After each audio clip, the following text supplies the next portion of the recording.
Today I'm going to show a manual how to use this ear device, portable ear device for your tire.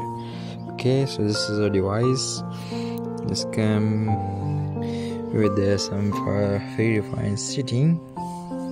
By default, this is a PSI mode. You can set this mode by different values. For example,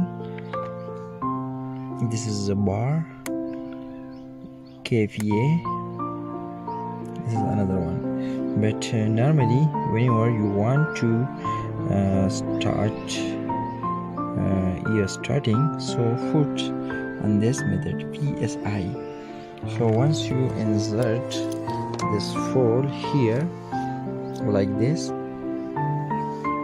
I'm showing, so you will see some sound. Then just start like this. Okay,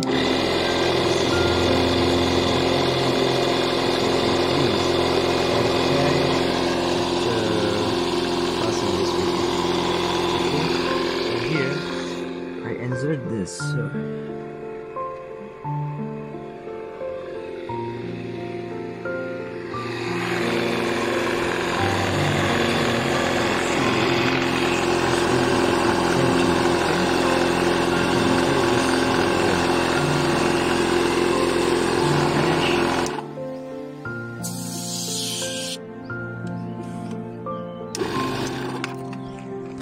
Okay, so this was just the simple method how to use the portable